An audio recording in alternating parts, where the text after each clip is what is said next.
Annyeonghaseyo, Jasmine. So, Jasmine, I am conducting you a warning interview today. It's because when I checked the class record, I found out that you have 3 excuses and 1 absent. And then, 3 excuses is equivalent of 1 absent, right? So, since it's excuses, so I already know your reason why, and it's valid man po. And so, the time is, this absent is on August 8. Why are you absent? Why are you absent? The day after the live, why are you absent, Ato?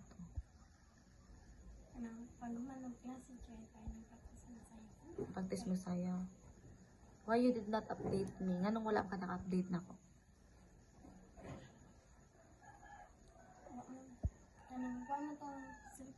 Na? Lubat mo cellphone. Okay, next time you should, if that's the case, you should always update me. Like, if lobat mo phone, ingna lang imong mga kapwa ka-aspect mo diri study room para ma-inform sad ko, ha? So, Jasmine, I hope you won't have any more absences in the future days, ha? Sige, fighting, Jasmine. Sige, bye-bye. Ito. Okay, annyeonghaseyo, Hana. Annyeonghaseyo, teacher. So, today I am conducting a warning interview for you. Since you have 4 excuses and 1 absent. And you know that 3 excuse is equivalent to 1 absent. Yes, so it means that you already have 2 absences na. Specifically, you have 2 absences na. And so I would like to ask you, why are you absent on August 12? Nagkuyog kasi mong ate naligo og why you did not ask me permission. If that's the case, I will not stop you, or the channel won't stop you from having a bonding with your family, but you should always update me so I can excuse you if it's really valid. So, Hannah, I would like to inform you, I will not take this long, but I would like to inform you that I am not allowing you to have more excuses on next month. Why?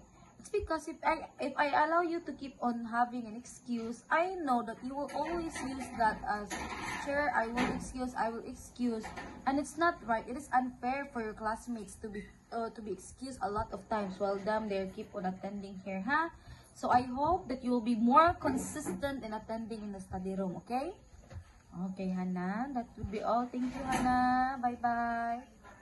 Okay, for today, we're going to talk about what I asked you to write.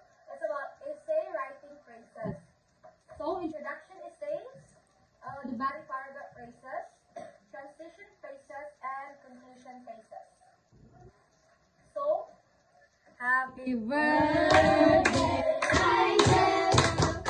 Happy birthday, happy birthday, happy birthday, happy birthday, Nigel. Happy birthday, happy birthday, happy birthday, happy birthday, Nigel. Happy birthday, Nigel.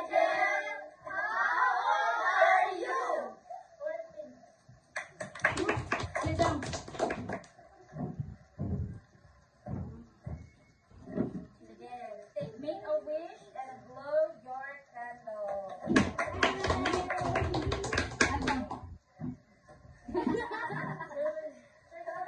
Pag-wish na natin. Blow yung candle ko natin.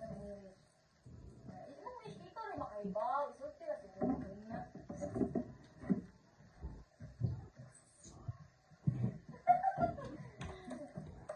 Ayun siya. Okay ra siya. Ay, napaisunod. Yay! Happy birthday, Nigel. Annyeonghaseyo, L1. Annyeonghaseyo. Okay, please be seated. Please be seated. Sit down. Okay, so are you ready with your weekly story? Yes! Okay, so we're going to start with you, Christina. Tabang na ko, Inday. Okay. Tabby Turtle. Tabby Turtle loves the water. He plays with his friends. The fish and Tabby Turtle have a race. The fish wins the race. Tabby claps. Then they play hide and seek. Tabby Turtle hide behind the seaweed. The fish search for Tabby Turtle. They cannot find him anywhere. Tabby Turtle wins. Let us go to the water and play Tabby Turtle and the fish. Okay, very good, Christina. You, Stephen. Tabby Turtle. Tabby Turtle loves the water. He plays with his friend. The fish and Tabby Turtle have a race. The fish wins the race. Behind the seaweed. Search for Tabby Turtle. They cannot find him anywhere. Tabby Turtle wins. Let us go to the water and play Tabby Turtle. Israel. Tabby Turtle. Tabby Turtle loves the water. He plays with his friends. The fish and Tabby Turtle have a race. The fish wins the race. The Tabby claps and seek. Tabby hides behind the seaweeds. Okay, Precious. Tabby Turtle loves the water. He plays with his friend. The fish and Tabby Turtle have a race. The fish wins the race. Tabby claps. Then they play hide and seek. Tabby hides behind the seaweeds. Tabby Turtle loves the water. He plays with his friends. The fish and Tabby Turtle have a race. The fish wins the race. Tabby 안녕하세요, L2. Good afternoon. Okay, let's memorize your weekly story. Start with you, Jasper. Tabby Turtle loves the water. He plays with his friends. The fish and Tabby Turtle have a race. The fish wins the race. Tabby claps. Then they play hide and seek. Tabby Turtle wins. Let us go to the water and play with Tabby Turtle and the fish. Okay. Okay, Pauline. 안녕하세요. Tabby Turtle loves the water. He plays with his friend. The fish and Tabby Turtle have a race. The fish wins the race. Tabby claps. Then they play hide and seek. Tabby hides behind the seaweed. The fish search for Tabby Turtle. Then they cannot find him anywhere. Tabby Turtle wins. Let us go to the water and play with Tabby Turtle and the fish. Very good, Pauline. Okay, Samantha. Tabby Turtle loves the water. He plays with his friends. The fish and Tabby, they played hide and seek. Tabby hide behind the seaweeds. They search for Tabby Turtle. They cannot find him anywhere. Tabby Turtle and fish. Okay. Station. 안녕하세요. Tabby Turtle loves the water. He plays with his friend. The fish and Tabby Turtle have a race.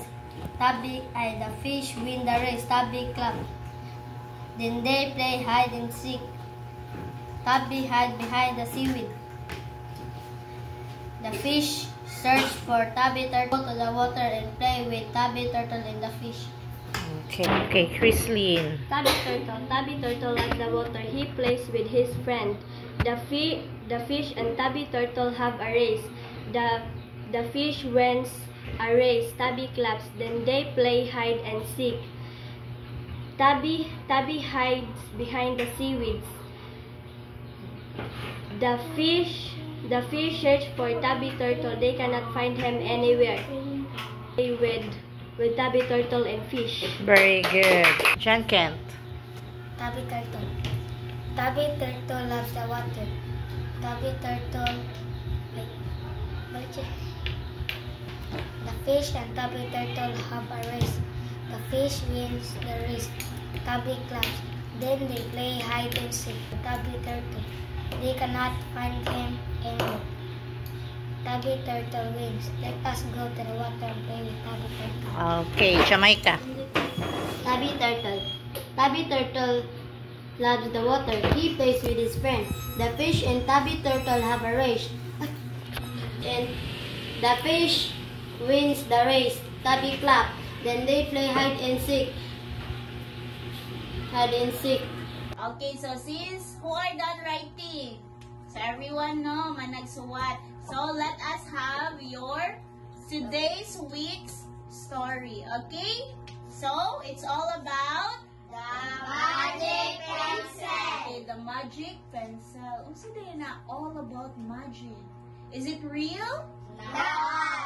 No. So that is only fiction. Fiction means buhat-buhat ra sa writer or sa author. Okay? So there is no such thing as magic. Just like, kinsa may nakawatch yung Encantadia? Kinsa kaila ni Perena? Okay, kinsa ganahan niyo sa Encantadia? Si Diana. Danaya? Si Danaya. Okay. So, kana sila, dili na sila mga tinuod. Tinuod din naman yung brilyante ng lupa. Brilyante ng apoy. Diba? That is not real. Okay? So, just like your story, it's all about fiction. Ha? Kasabot?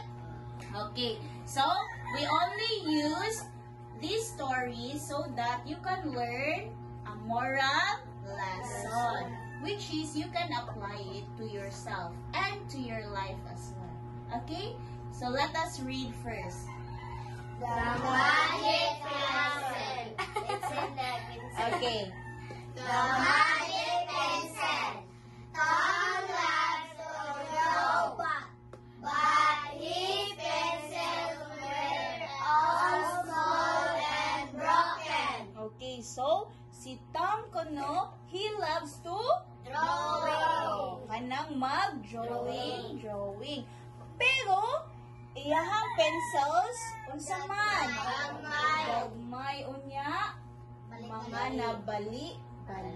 It's all small and broken. So ganahan pa ka mo draw ana? Dili. Kaya nga naman batiin mo hang lapis. But One day. sound galito pag-read sa one day? One day. Okay, 1, 2, 3, go! One day, he found a shiny blue